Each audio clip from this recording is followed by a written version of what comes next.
To change the wick in your lighter, you will need the tool that came with it.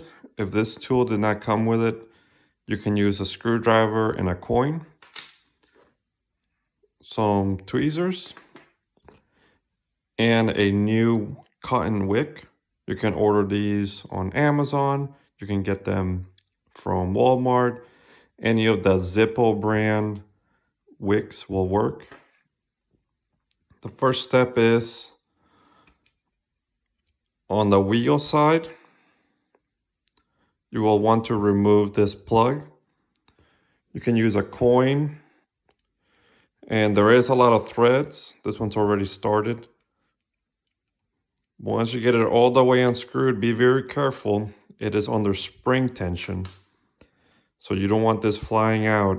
Once you get it completely unscrewed, take it out and be very careful not to lose the flint, which is what creates the spark. Please note that there is the flint and this brass follower that's permanently attached to the spring. This will not ignite your lighter. You must have the flint in there as well. Be careful, as this guy likes to fall out and roll away. You can purchase replacement flints also from Amazon or Walmart, or from any cigar shop. Any of the Zippo flints will work. So put those aside. You don't have to take off this cap, which is how you fill the lighter, but we will have to take this brass nut. So we'll start unscrewing it.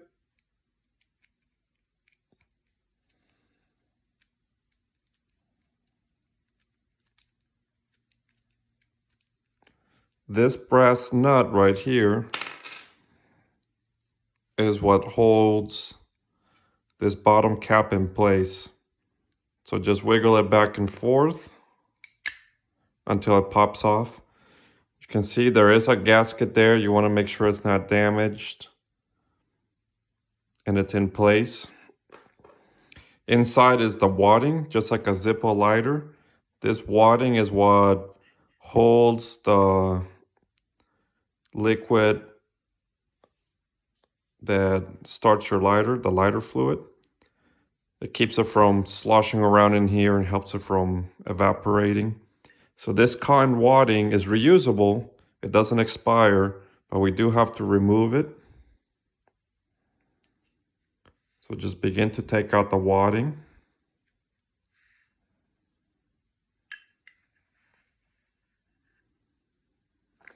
Once you take out enough, you can see there the hole where your old used up wick used to be. Then we can take the new wick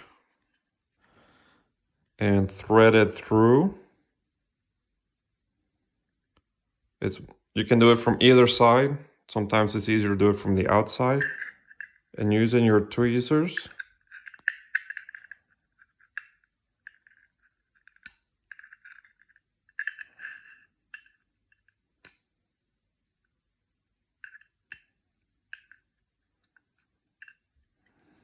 we can start pulling it through.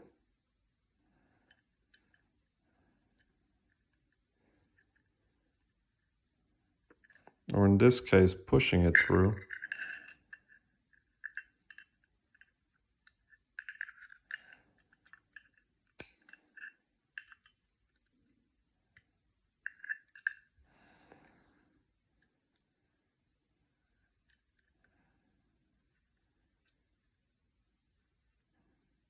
There we go. This is not a process you have to do often. These wicks last for years.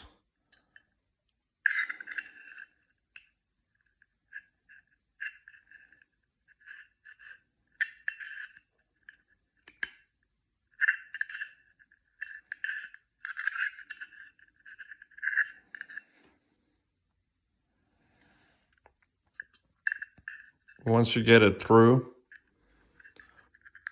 pull it in until you have about 1/4 inch exposed. Then you'll want to put the cotton back in, and you want to snake your long new wick back and forth.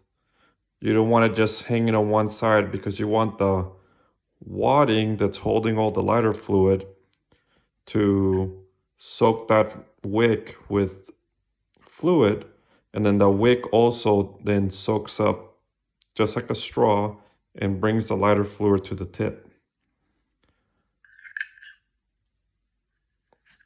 So put some wadding in, then move the wick to one side, and continue on putting wadding back inside.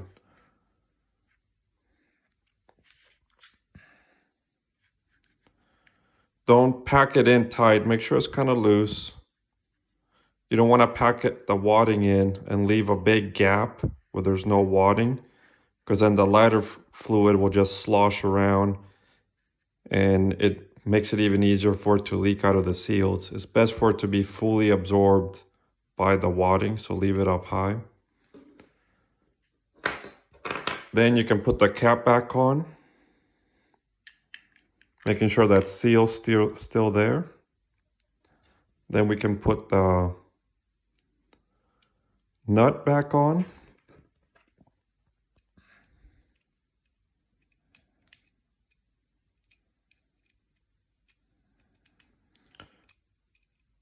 We just want it hand tight.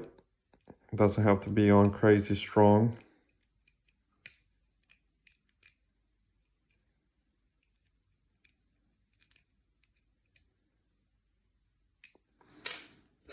Then again, we want to make sure that the flint goes back in.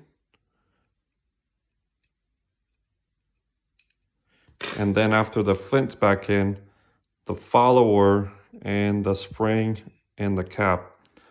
Do note that this cap also has a rubber O-ring. This is to, again, prevent any leakage. Make sure that's seated all the way at the bottom and it's in good shape. And then begin to screw it on.